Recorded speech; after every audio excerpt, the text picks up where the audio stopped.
मैं जब मर जाऊं तो मेरी अलग पहचान लिख देना। लहू से मेरी पेशानी पे हिंदुस्तान लिख देना। ए ज़मी एक रोज तेरी खाक में खो जाएंगे, सो जाएंगे, मर के भी रिश्ता नहीं टूटेगा हिंदुस्तान से, ईमान से। दोस्तों, आज हम ये शायरी क्यों कह रहे हैं? दरअसल आज 11 अगस्त है और आज की तारीख का संबंध एक बहुत ही मशहूर जाने माने गीतकार शायर डॉक्टर राहत इंदौरी के ताल्लुक से है। 11 अगस्त 2020 के दिन हिंदुस्तान के बहुत ही मशहूर जानी मानी हस्ती और गीतकार शायर डॉक्टर राहत इंदौरी का निधन हो गया था। दोस्तों, आज हम हिस्ट्री के टॉपिक में राहत इंदौरी की बायोग्राफी और जीवनी पर बात करेंगे। तो चलिए शुरू करते हैं आज की इस वीडियो को। चैनल को सब्सक्राइब ज़रूर कर लेना और वीडियो को आखिर तक ज़रूर देखना। राहत इंदौरी का जन्म 1 जनवरी 1950 में मध्य प्रदेश के इंदौर में हुआ था। उनका असल नाम राहत रफ़तुल्लाह कुरैशी था। इंदौर से ताल्लुक़ था, इसलिए राहत इंदौरी उनका तखल्लुस बन गया था। पिता का नाम था रफ़तुल्लाह कुरैशी और माँ का नाम था मकबूलुन्निसा बेगम। इनके पिता कपड़ों के कारखाने में एक कर्मचारी थे। राहत जी की 2 बड़ी बहनें भी थी जिनके नाम तहजीब और तकरीब थे। उनके एक बड़े भाई अकील और एक छोटे भाई का नाम आदिल था। परिवार की आर्थिक स्थिति बुरी होने के कारण उन्हें कई तकलीफ़ों का सामना भी करना पड़ा था। 10 साल की उम्र में ही उन्होंने साइन चित्रकारी का कार्य शुरू भी किया। उनकी प्रारंभिक शुरुआती शिक्षा नूतन स्कूल इंदौर में हुई थी।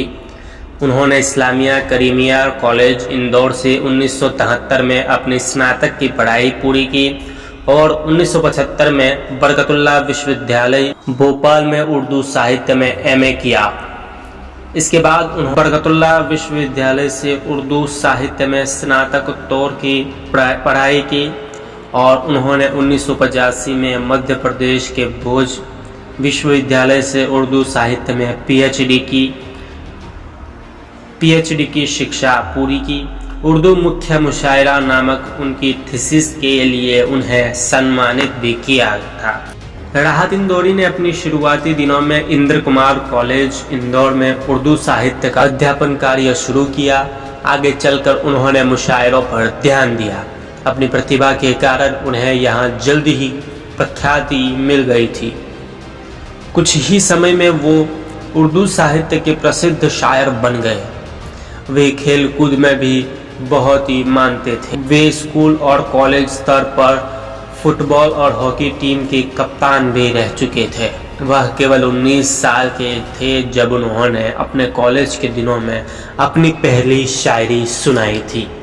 दोस्तों, डॉक्टर राहत इंदौरी के निजी जीवन की तरफ रुख करें तो हमें पता चलता है कि उनकी 2 पत्नियां थी। एक का नाम था सीमा राहत और दूसरे का नाम अंजुम रहबर।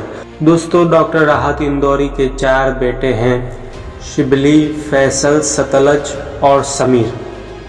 दोस्तों, अब आइए डॉक्टर राहत इंदौरी की कुछ शायरियों को हम सुनते हैं। जो आज साहिब मसनद हैं कल नहीं होंगे, किराएदार हैं ज़ाती मकान थोड़ी हैं, और सभी का खून है शामिल यहाँ के मिट्टी में, किसी के बाप का हिंदुस्तान थोड़ी है।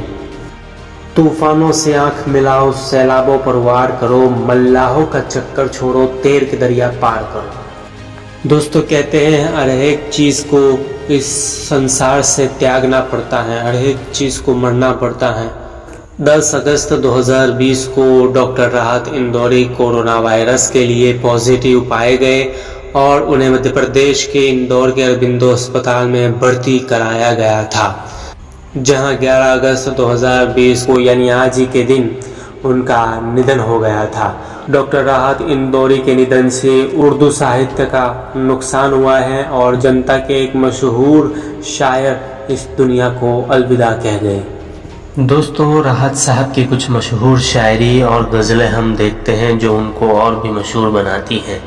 नौजवानों में काफ़ी मशहूर शायरी बुलाती हैं मगर जाने का नहीं, ये दुनिया है, इधर जाने का नहीं, और मेरे बेटे किसी से इश्क कर मगर हद से गुजर जाने का नहीं। दोस्तों, एक शायरी जो हुकूमतों को ललकारती है और लोगों में काफ़ी पॉपुलर भी है, वो ये है कि जो आज साहिब मसनद हैं कल नहीं होंगे, किराएदार हैं ज़ाती मकान थोड़ी हैं, और सभी का खून है शामिल यहाँ की मिट्टी में, किसी के बाप का हिंदुस्तान थोड़ी है। हम आज राहत साहब को उनकी ही शायरी से याद करेंगे और उनको श्रद्धांजलि देंगे। साथ चलना है तो तलवार उठा मेरी तरह, मुझसे अब बुज़दिली की हिमायत नहीं होने वाली। चिरागों को उछाला जा रहा है, हवा पे रौब डाला जा रहा है, जनाजे पे मेरे लिख देना यारो, मोहब्बत करने वाला जा रहा है। वीडियो अगर अच्छी लगी तो लाइक, शेयर और चैनल को सब्सक्राइब ज़रूर कर लेना। धन्यवाद।